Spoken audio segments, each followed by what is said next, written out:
resumen informativo en Central FM.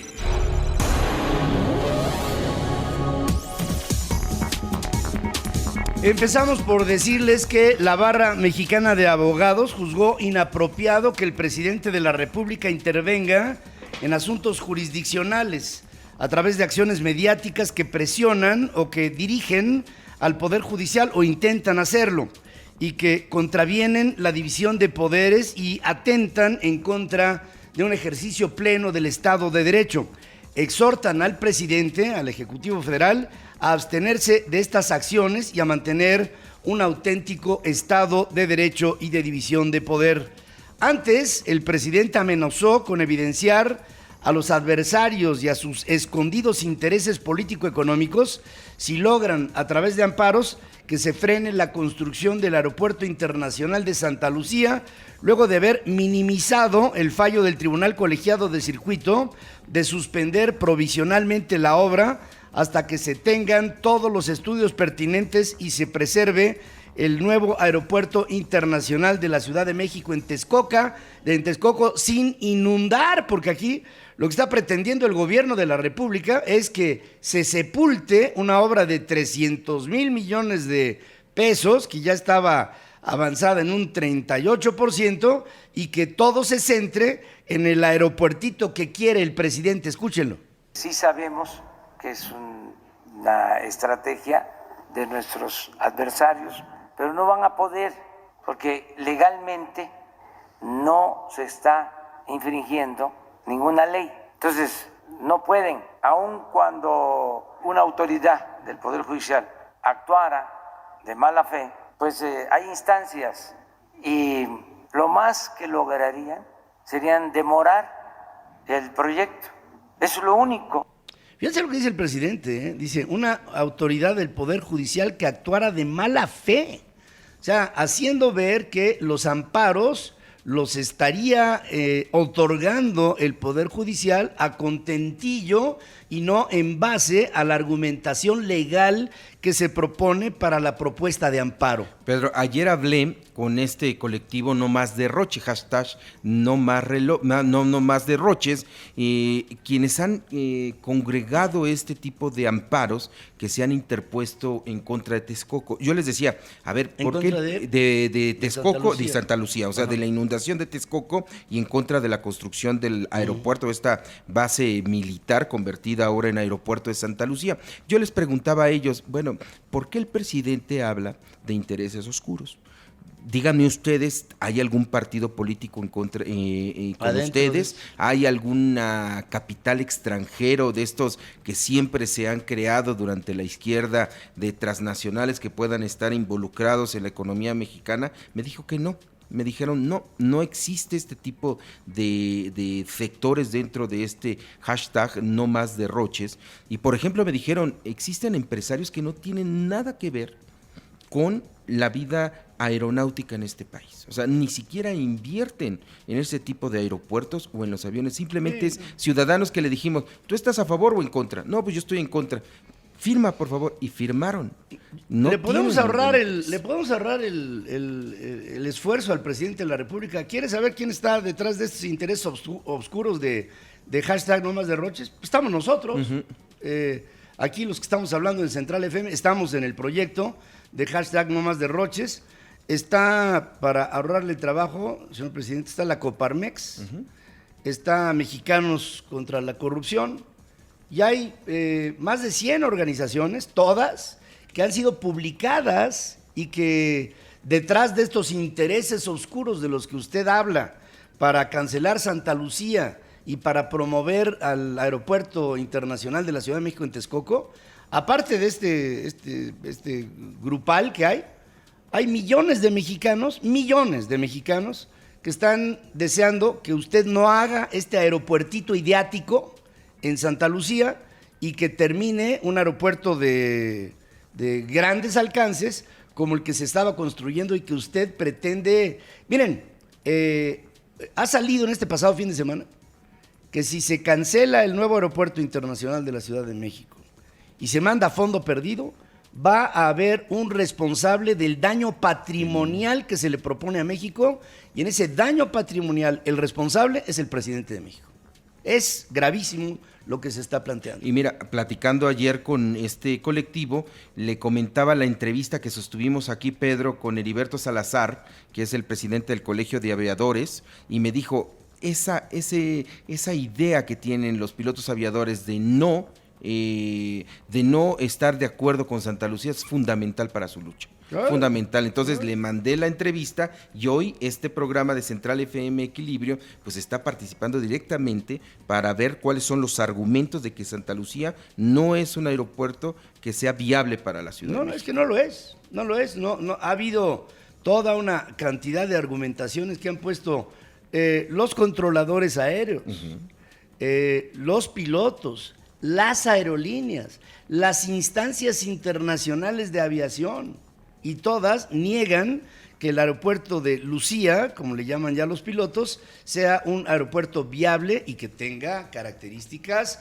de seguridad para todo lo que se estaría manejando ahí. Eso por un lado. Y por el otro lado, el sepultar una obra que prácticamente llevaba entre obra avanzada y compromisos económicos, más de 300 mil millones de pesos invertidos. Es una cantidad importantísima que que el presidente pretende sepultar por un capricho y una consulta patito que organizó cuando era presidente electo de la República. Así como él pretendió con esa ilegitimidad, vamos a pensar entre comillas, el cancelar este proyecto, nosotros con la misma pretendemos cancelar lo que él pretende. Y lo digo abiertamente y asumo la responsabilidad de lo que estoy diciendo. La Semarnat suspendió el análisis de la manifestación de impacto ambiental, lo que se llama el MIA, sobre la edificación de la terminal aérea en Santa Lucía, luego de solicitar información adicional del proyecto a la Sedena. El proceso de evaluación puede prolongarse hasta 9 meses, así como la autorización para comenzar la obra. Es decir, si Santa Lucía va a querer empezar a fuerza, porque el presidente así lo comanda, estaremos por el primer trimestre del año que viene y podría estar apenas Santa Lucía en condiciones de presentar los papeles y la documentación que se pretende para poder echar a andar la obra. Ya no hubo Metrobús en La Laguna, en la parte de Durango. Esto lo decidió el presidente de la República luego de cancelar la obra, luego de una consulta a mano alzada, pese a que la construcción ya está avanzada, ya hay recursos federales etiquetados para terminar. Mire, le explico, hay un Metrobús que se propuso hace 2 años para conectar a 3 ciudades clave de la comarca lagunera: Torreón, Gómez y Lerdo. Bueno, del lado de Coahuila, ellos dicen que van a seguir con la obra. Del lado de Durango, oigan ustedes. Está el oficio de autorización, pero si la gente dice no, el pueblo manda, y ese dinero se utilizaría en otras necesidades, en que haya agua, en que se termine el hospital, en fin, tantas demandas que hay. Miren, esta obra tiene compromisos por unos 1.500 millones de pesos. Nada más que el problema es que del lado de Torreón la obra está prácticamente terminada. Del lado de Durango no, pero estamos hablando de que se sepultaría aquí un proyecto de por lo menos 1.500 millones de pesos, nada más porque al presidente se le ocurrió decir esto en una gira. Y claro, le aplauden al presidente un grupo de personas a modo que lleva Morena para un operativo en donde también, por cierto, hubo una confrontación con el gobernador. Mira, este proyecto ya había sido autorizado por el propio gobierno de Andrés Manuel López Obrador en diciembre pasado. Y estimulado. Estimulado. Se había incrementado el presupuesto de 1,000 millones a 1,474 millones. Quiere decir que 474 millones se habían destinado, etiquetados, para construir esta parte que el Metrobús involucraría las ciudades de Gómez Palacio y de Lerdo en Durango. Ahí no se había, por lo pronto, construido. Ya se tenía la forma de hacerlo, el estudio, de los planos ya se tenían, y hoy con esta consulta Andrés Manuel dice: Durango no entrará en esto. Inmediatamente el gobierno de Coahuila emitió un comunicado de prensa ayer diciendo: para nada. Aquí en Coahuila ya se tiene un 90% de avance en el proyecto, por lo cual no se puede cancelar. Increíble. Y se quedará solamente Torreón con este metro. Increíble, fíjense que primero autoriza el aumento del presupuesto y después sobre el autorizado cancela la obra. Es de verdad que, miren, ni buscándole, pienso que el presidente se pueda salvar de la serie de irresponsabilidades que está tomando bajo la potestad de que es el presidente Tlatoani. Tras ser abucheado en un acto de López Obrador, José Rosa Saizpuro, gobernador de Durango, acusó a sus detractores de representar intereses oscuros y poco a poco se está construyendo cada vez más una confrontación política en México. Les puedo hablar de frente, porque no le debo nada a nadie, porque no me he robado ni un centavo y puedo ver a todo mundo de frente. Y ustedes, muchos de los que aquí están, representan intereses oscuros. Este México, aguas, Este México, cuidado. Lo que está haciendo el presidente es incitar a la división social, a la división política y a la confrontación. Convoca el presidente López Obrador a la ciudadanía el próximo 1 de julio a dar a conocer avances de su administración cuando se cumple un año luego de su triunfo en la pasada elección presidencial. El evento se va a realizar en el Zócalo, en la Ciudad de México, y será el segundo evento que encabece López Obrador después de haber presentado su informe por los 100 primeros días del inicio de la Cuarta Transformación. Nuevamente quiere el presidente de la República mostrar este músculo que lo ven todos los estados. Esto es lo que pasó en Durango y es lo que pasará en el Zócalo capitalino. No puede haber un evento plural de un gobierno, porque es un gobierno, está encabezando un estado el presidente de la República, y en esto lo que va a hacer es unificar exclusivamente a sus seguidores, protestar en contra de lo que él denomina su oposición, sus conservadores, sus fifís, la forma en que quieren destruir a la Cuarta Transformación. Y Pedro, me llama la atención, es el aniversario del triunfo en las urnas, más no del inicio de la administración. No. Pero el presidente, hay que recordarlo, Andrés Manuel, desde el 2 de julio empezó a gobernar. Cuando Peña Nieto le cedió el gobierno por completo y dijo, López Obrador, haz lo que tú quieras. Fíjense que lo que está haciendo el presidente, luego de la reunión que tuvo la semana pasada con el Consejo Mexicano de Hombres de Negocios y con el Consejo Coordinador Empresarial y con la Coparmex y con Canaco, con Camín, Canacintra, con Canaco Servitur, etcétera, lo que el presidente está haciendo es poner bajo el fuego a un ambiente para hacer negocios adverso que traerá por consecuencia el que huya la inversión privada a otros lares. Y el presidente está acabando su propia tumba, y estoy hablando en términos obviamente políticos. En tanto se convoca a una marcha ciudadana para protestar por las medidas asumidas por el presidente durante su mandato. La cita es este 30 de junio y se espera que participen más de 30 ciudades en el país. Quiero decirles que muchos de los luchadores sociales que en este momento están bajo la causa ya están empezando a acusar cansancio, miedo, amedrentamiento, y se está hablando entre los luchadores sociales que nunca como ahora hay presiones del gobierno para que se callen la boca, y esto también pienso que es una mala idea de esta administración. El Instituto Nacional de Migración, la Guardia Nacional y la Policía Federal interceptaron al sur de Veracruz 4 tráilers de doble fondo en los que viajaban 791 migrantes de diferentes nacionalidades y detuvieron a 8 personas que están hoy a disposición de la Fiscalía General de la República por presunto tráfico de humanos. El Grupo de Seguridad Frontera Sur para el control de los flujos migratorios irregulares logró en 2 acciones coordinadas rescatar a los indocumentados. Se trata de un hecho sin precedentes porque no hay registro de un operativo de asistencia para este número de personas como las que aquí. Y además se veía claramente que antes había inacción y ahora hay acción y la acción que se está dando en México es por mandato del presidente de los Estados Unidos. Oye, Pedro, y precisamente el viernes pasado y este fin de semana, el sistema de migración del gobierno federal se conmocionó porque cuando ya se estaba presumiendo un acuerdo muy bien planeado con el presidente de los Estados Unidos, vino la renuncia de un hombre fundamental para la migración, que es Tonatiuh Guillén López. Él era director del Instituto Nacional de Migración, bueno, de lo que se presumía era el Instituto Nacional de Migración, con unas fallas enormes. Sin embargo, este hombre es un especialista en este tema.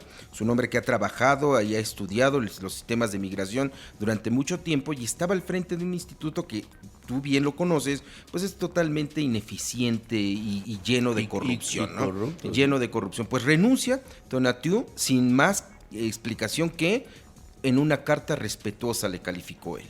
Y nombran a un incondicional del presidente de la República, Francisco Garduño. ¿Sabes en qué trabajó Francisco Garduño con el presidente Andrés Manuel cuando fue jefe de gobierno? No, bueno. De secretario de Transportes. Sí. Aunque es un cuate preparado, doctor en Derecho. No, pero estudió en la Universidad del Distrito Federal, ¿no? Y sí, ¿y sabes qué estudió? Hijo, sí. Medicina, entonces. Bueno, no, mira, llena el perfil porque es un incondicional del presidente. Les das cacahuates y obtienes changos. Eso es lo que pasa, ¿eh? La Marina vigila los márgenes del río Suchiate en la frontera sur para contener el paso de migrantes y también la mercancía irregular. Ante el incremento de detenciones de migrantes, habilitó un albergue temporal en el área metropolitana, y Jorge Cusi de Tuxtla Gutiérrez, Chiapas, en donde se brinda atención médica, alimentación y un espacio para descansar mientras se determina su situación jurídica. México no tiene recursos para atender a casi 50,000 migrantes que esperan en el país mientras se resuelve su petición de asilo a los Estados Unidos. Una petición de asilo que Estados Unidos la puede atender mañana o en 2 años. Y mientras todo esto sucede, México se ha convertido de hecho en un tercer país seguro. Aunque digamos lo que digamos, México ya es un tercer país seguro. Bueno, el hecho de que haya esta permanencia en nuestro país obliga a que el Estado mexicano conserve a esta gente en condiciones humanas. Y entonces hay una contradicción. Por un lado, el presidente de la República dice, aquí puede pasar cualquier migrante de cualquier parte del universo.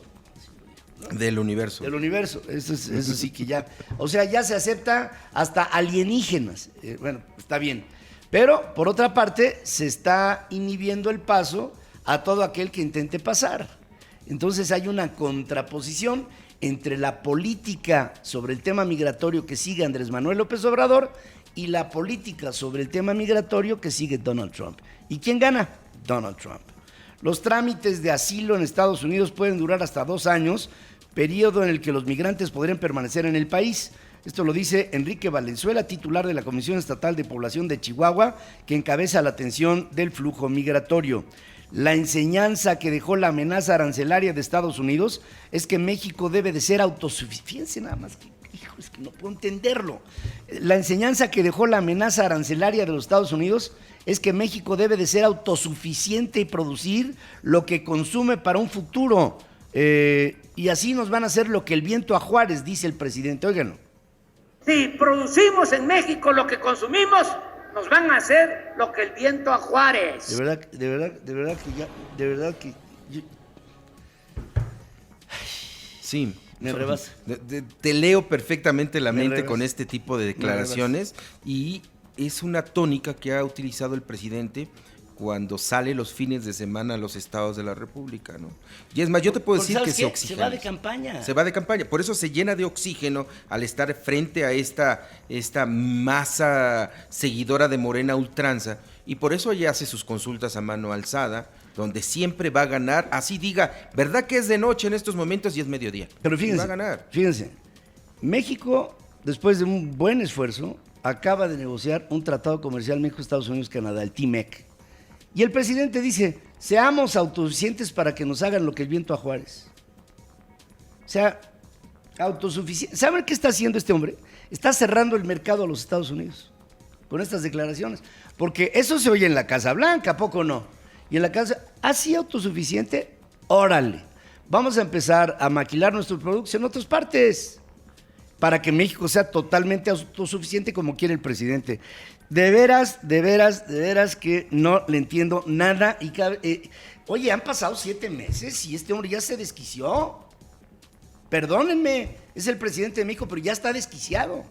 En medio de la crisis para enfrentar el fenómeno migratorio, el presidente sentenció que el que rechace a algún extranjero es anticristiano, así lo dijo.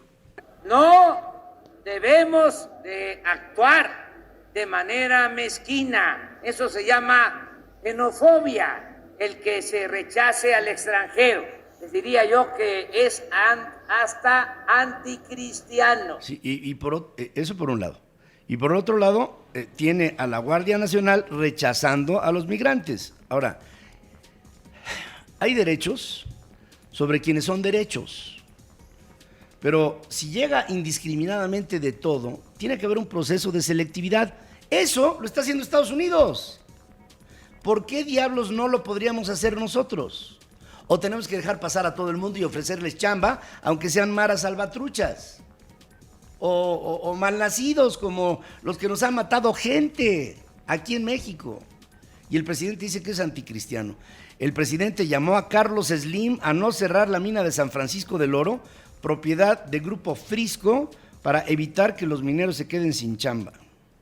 Le hago un llamado respetuoso, afectuoso, porque sé que es un empresario con dimensión social. Bien, nomás le faltó acariciarle la barbita a Carlos Slim. El jefe del Ejecutivo anunció la restauración de la planta de amoníaco, de cloruro de amonio, de Pemex para producir fertilizantes, aumentar la producción en el campo, fortalecer el mercado interno y ser autosuficientes. Descartó obras que no vayan a terminar en el sexenio. Estamos pensando cómo integrar todas estas plantas para poder producir fertilizante y no tener que comprar el fertilizante en el propósito de ser autosuficientes en la producción de alimentos. Estoy escuchando a Echeverría, Estoy en un déjà vu escuchando a Luis Echeverría Álvarez. Ya fue localizado el cilindro con gas cloro robado en instalaciones del sistema de agua potable y alcantarillado de Hidalgo, en Michoacán. Esto lo confirma la Coordinación Nacional de Protección Civil al levantar la alerta y desactivar los protocolos de emergencia. Esa semana la Junta de Coordinación Política de la Cámara de Diputados se reunirá, en esta semana se va a reunir para discutir algunas cuestiones que tienen que ver, algunos pendientes que no se han podido desahogar. La Junta de Coordinación Política, por ejemplo, de la Cámara de Diputados, se reunirá con el Consejo Coordinador Empresarial y con la Coparmex, entre otros organismos empresariales, para afinar el Plan Nacional de Desarrollo. Fíjense en qué mes estamos, Estamos en el mes de junio y estamos todavía viendo que hay una insatisfacción del sector privado sobre el Plan Nacional de Desarrollo propuesto por el gobierno del presidente López Obrador. Mario Delgado informa, como coordinador de Morena en San Lázaro, que estas reuniones arrojarán algunos resultados sobre lo que desafortunadamente hasta hoy todavía no hay consenso. Hay que recordar, Pedro, que el día de mañana empezará este periodo extraordinario en el Congreso de la Unión, en el cual se van a analizar 14 temas de la agenda que están todavía pendientes. Yo resalto dos, Pedro. El primero es la aprobación del TIMEC, este nuevo tratado comercial entre Estados Unidos, México y Canadá, el cual no le van a cambiar una sola coma. No pueden los legisladores mexicanos cambiarle una sola coma. Habrá mucha grilla, se va a hablar en torno a todas las oportunidades. ¿De qué se va a hablar? ¿Sí? De la autosuficiencia. De la autosuficiencia. De la que está diciendo el presidente. Porque no faltarán algunos morenos que van a decir: no, el presidente habla de la autosuficiencia. No, pues entonces nosotros vamos en contra del TIMEC. Vas a ver, Sí. Vas a ver. Sí. Vamos a ver qué tipo de discusiones se levantan en todo ello. Y el otro tema, Pedro, que hay que analizar y tenerlo muy presente en la agenda política de este país, será la aprobación de la ley de revocación de mandato. En la ley lleva la trampa, como todo lo dice. ¿Qué significa esta ley de revocación de mandato? Es lo que quiere Andrés Manuel López Obrador, meter en las intermedias. Va a haber una votación, una boleta, en el cual tú como ciudadano vas a votar por el presidente, una boleta, vas a votar por el presidente si quieres que se quede a cumplir su periodo de 6 años o quieres que se vaya. ¿Qué es lo que va? Es una segunda elección. Sabio va a decir que se quede y entonces... ¿Y cuál es y a quién va a avanzar o a quién va a empujar en la elección? A Morena. ¿Y sabe qué? Esto está poniendo toda la base para que en las elecciones intermedias el centro de atención vuelva a ser el presidente de la República. Morena en la Cámara de Diputados busca revivir el proceso de... Fíjense, está buscando Morena revivir lo que fue el proceso de extinción de Luz y Fuerza del Centro. Esta compañía que estaba aquí en la capital de la República Mexicana, que era la encargada de distribuir la luz en la Ciudad de México y en el área metropolitana. Entiéndase, ahí Estado de México, parte de Morelos, parte de Hidalgo, parte de Puebla. Este era el ámbito de influencia. Martín Esparza era el líder sindical que acabó con el Luz y Fuerza. El presidente Calderón se aventó la idea de acabar con Luz y Fuerza y ahora la quieren revivir. Así es como... ¿Y saben qué? Esto es maravilloso porque son votos. Es que vamos por los trabajadores y toda esa cosa. Y Martín Esparza le van a dar fuerza a un tipo que es impresentable, que fue el líder de este sindicato de Luz y Fuerza del Centro. El equipo de transición de Miguel Barbosa, otro gobernador de Puebla, presentó a 9 personas que integrarán el gabinete y revisarán la situación de la administración poblana. Nadie tiene asegurada la titularidad de las secretarías, dice Verónica Vélez, quien será la encargada de comunicación social de este, por demás, polémico, hoy ya gobernador electo en Puebla. En el aeropuerto de la Ciudad de México, el domingo, el dólar cotizaba en 18.95 a la venta y 18.61 a la compra, muy pegado el spread. Salvador Macías, ex regidor de Bahía de Banderas en Nayarit, fue hallado con vida este fin de semana en Guanajuato, tras casi un año de haber desaparecido. La Fiscalía General de Nayarit informó que las autoridades ministeriales de Guanajuato confirmaron que Macías fue llevado a sus instalaciones para las diligencias que dan al lugar. Lo entrevistan, le hacen un examen médico, psicológico y luego de un año de haber estado secuestrado, imagínense ustedes en qué condiciones. La Arquidiócesis Primada de México pidió a los ciudadanos no acostumbrarse ni resignarse a la inseguridad y a exigir justicia de parte de las autoridades. Cuando todo es inseguridad, llega un momento en que la ves normal y nos ahogamos todos en un pocillo tibio que se calienta eventualmente y que nadie denuncia cuando el calentamiento se da. Y esta sociedad, la sociedad mexicana, está justamente inmersa en un proceso así. Autoridades de San Antonio, Texas, procesan a Rodrigo Cortés Gutiérrez, piloto neoleonés, por haber introducido cocaína a los Estados Unidos. Se enfrenta a una pena de 10 años de prisión, hasta cadena perpetua y una multa de $10 millones. Boeing reconoció que cometió un error al manejar y no informar de un problemático sistema de alarma en la cabina de sus aviones 737 MAX 8 y MAX 9 antes de que ocurrieran los accidentes de Indonesia y de Etiopía, en donde murieron 346 personas. Dennis Muhlenberg, que es el director general de Boeing, prometió transparencia mientras el fabricante estadounidense intenta recuperar la autorización para que su aeronave, la más vendida hasta este momento, regrese otra vez a los aires. Asesores de... Imaginen lo que le está costando a las aerolíneas tener estos aviones en el piso. Esto es... Digo, yo sé que nosotros nos podemos dar el lujo de tener el avión presidencial ahí ¿Que es algo raro? No, es una decisión de gobierno normal. Aquí es normal, ¿no? Esto, digo, y hasta se nos olvida que está ahí el presidente, el avión presidencial. Asesores de campaña de Donald Trump despedirán a 3 de 5 encuestadores que filtraron encuestas internas que revelaban que no había números que favorecieran a Donald Trump de cara a las elecciones del 2020. El sondeo mostraba que Trump estaba detrás del ex vicepresidente Joe Biden, que para mi gusto será el candidato demócrata a la presidencia de los Estados Unidos, aspirante, digamos, el más fuerte, en varios estados clave, incluso por 2 dígitos, había una ventaja en Michigan, Wisconsin y Pensilvania, según publica The New York Times. Donald Trump negó los resultados y dijo que va arriba en todas las encuestas. Ya saben ustedes que en donde no puede, no, nada más para darles también una visión internacional de cosas importantes que están sucediendo. El primer ministro de Israel, el señor Benjamín Netanyahu, inauguró un asentamiento israelí en las alturas del Golán con el nombre del presidente de los Estados Unidos, esto en agradecimiento por reconocer la soberanía de Israel sobre el territorio. Netanyahu llamó a Trump un gran amigo de Israel y describió al Golán como un activo estratégico importante para los jóvenes. Decirles que en las alturas del Golán fue en donde se gestó la confrontación que trajo como resultado el que Israel recuperara territorio allá en la década de los 50. La Catedral de Notre Dame celebró su primera misa en 2 meses luego del incendio que destruyó el techo, la techumbre. Fue oficiada por Monseñor Michel Aupetit, que es el arzobispo de París, y con ello vino...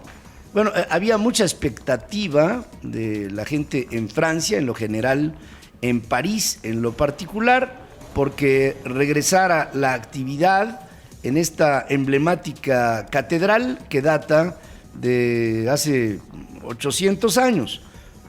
Así quedó para las personas que nos acompañan en la televisión y obviamente así se incendió.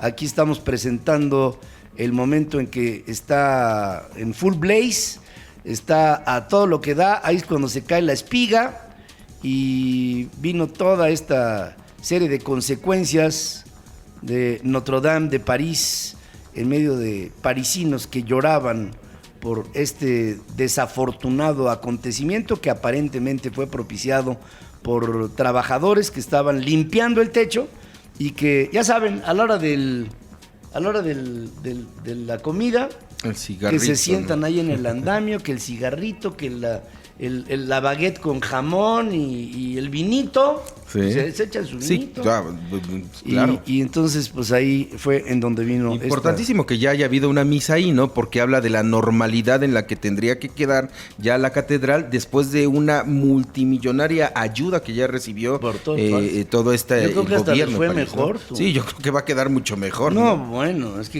imaginen ustedes más de 1,000 millones de euros. Sí, 1,000 millones de euros. Es impresionante la cantidad y sobre todo lo que representaba para el empresariado y para los grupos privados en Francia la emblemática catedral de Nuestra Señora. ¿Te acuerdas cuando se remodela el Louvre, que Mitterrand decide ponerle la pirámide de cristal, sí, como un toque moderno a esta forma? Que había muchas opiniones que bueno, que no. Lo destrozaron a Mitterrand, ¿te acuerdas? Las opiniones de los especialistas en arte. ¿Tú le pondrías un elemento moderno a la Catedral de Notre Dame? Porque obviamente es una catedral que aglutina la historia de París. El incendio de la catedral ya es parte de la historia de París. ¿Cómo puedes representar este capítulo que acabamos de vivir en Notre Dame? ¿Te aventarías a ser moderno en algún símbolo de esta catedral con todo este dinero que tienes? Yo pienso que los templos deben de guardar su pureza. Esa es mi opinión. O sea, una catedral como Notre Dame tiene incluso hasta varios estilos, sí, arquitectónicos. Góticos. Sí. Yo pondría algo emblemático que señalara el evento. Sí. Pero definitivamente no tocaría el inmueble. Lo harías, tratarías de rescatar tal como era originalmente. Tal como era originalmente. Y es como si le pones a una pirámide aquí en un Starbucks, un Starbucks ahí en las escaleras. Digo, ¿sabes dónde? Hay cosas que no se hacen, ¿no? ¿Sabes dónde podría ser? En la cruz del techo, la más alta. En la espiga. En la espiga podría, como ya se destruyó por completo, podrías ahí hacer, obvio, algo no tan vanguardista ni tan modernista, ¿no? Sino algo que dijera, ¿saben? Esta iglesia se quemó en este año, ¿no? Sí, tiene casi 900 años esta iglesia, o sea, es emblemática, viene de un gótico gentil. El primer gótico que se expresó era una salida de lo medieval para entrar al Renacimiento, y entonces esta iglesia, eso es lo que representa. Representa al principio de lo que fue, además tardó muchísimos años, la evolución de lo medieval hacia el Renacimiento. O sea, estamos hablando de 800 años para atrás, y luego el Renacimiento, que es más o menos por la época de Leonardo, a mitades del siglo XV, ¿no? Fíjense todo lo que pasó. Y pues digo, ponerle un símbolo así tan moderno, yo no le entraba. Ahora, habría que hacer una encuesta a mano alzada para ver qué es lo que la gente quiere. A lo mejor le podemos poner una cúpula de vidrio. O otra pista para aterrizar. Un fondo de cristal tipo Acapulco. Tipo La Roqueta. En fin, este lunes la onda tropical número 3 se ubicará al suroeste de las costas de Jalisco, originando potencial de chubascos y tormentas sobre entidades del occidente de México. Durante este periodo del pronóstico, la onda tropical número 4 recorrerá la península de Yucatán, el sur-sureste de la región, afectada por 2 canales de baja presión. Aquí en la capital, ¡qué calor hizo, eh! Calor. El día de ayer estaba, además es una sensación mayor de calor porque la temperatura no subió de los 28, pero como estaba medio seco el ambiente durante la jornada, sentimos una temperatura mucho mayor. Pero sales al sol y te quema tipo Acapulco. Sí. ¿No? Que quieres salir ya en camiseta y en shorts. Y con tu bloqueador. Con tu bloqueador.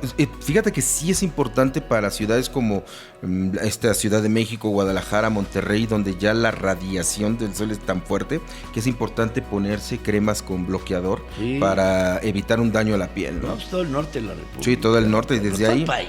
Oye, y también viste la luna ayer en la noche. Bueno, hoy en la madrugada. Hoy en la madrugada también.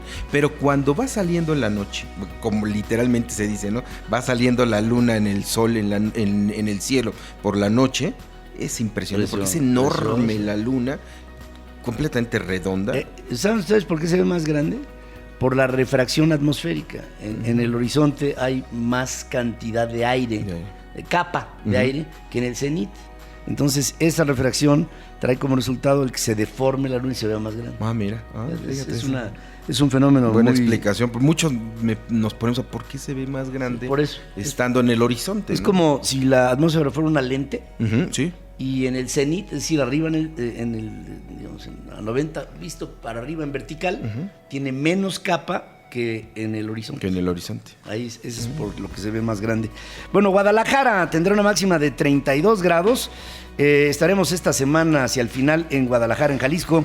En este momento el termómetro marca 18. En Monterrey tendremos una máxima de 37 grados centígrados, lo digo así despacito, y una mínima de 23. En gran parte del territorio estadounidense prevalecen intervalos nubosos con probabilidad de tormentas. Temperaturas que van desde los 43 arriba en la frontera con México y 7 arriba de 0 en la frontera con Canadá. Houston tendrá tormentas, una máxima de 30 grados, una mínima de 22. Y sobre la pregunta que hicimos el pasado viernes, Beto. Sí, preguntamos a nuestro auditorio, Pedro, en este sondeo digital en tus perfiles personales de Facebook y de Twitter de Pedro Ferriz de Con. El gobierno decide cerrar Pemex al mundo, cancelando la participación de empresas privadas dispuestas a rescatar a la paraestatal. ¿Coincide usted con la estrategia? Participaron con nosotros 17,579 personas de nuestro auditorio, en las cuales en un 84% nos dijo que no coincidían con esa estrategia del gobierno federal y apenas un 16% nos dijo que sí, Pedro. Bueno, sobre la pregunta que hoy estamos poniendo sobre la mesa, le pregunto a usted. Andrés Manuel López Obrador cancela otra obra en curso con sus consultas a mano alzada. El Metrobús en Durango, presupuestado en 1,474 millones de pesos, que uniría a la comarca, se abandona. ¿Cree que con estas medidas se da confianza a capitales privados? El 94% del auditorio dice que no se imprimen confianza con decisiones como las que el presidente toma decisiones como si estuviera en campaña. Nada más que se le olvida que es presidente y lo que dice se hace. Sí. Y apenas el jueves que se reunió con el Consejo de Hombres de Negocios, los propios empresarios le decían al presidente de la República: cuidemos las inversiones, cuidemos las obras que se están llevando a cabo, cuidemos el capital que se está invirtiendo. Y la respuesta ahí, en esa comilona, pues fue de muchos amigos entre el presidente y los empresarios. Pero la verdadera respuesta se dio, Pedro, este domingo cuando estuvo en Durango y canceló una nueva obra que por lo pronto en el lado de Coahuila tiene el 90% de avance y en Durango ya se iba a construir. Bueno, pues ahí está esta pregunta que hemos puesto en nuestras formas de consulta, y les pido a todos ustedes que estemos muy pendientes de hablar Yo sigo pensando que la democracia mexicana está cansada. La democracia mexicana piensa que la voz de los mexicanos no es importante.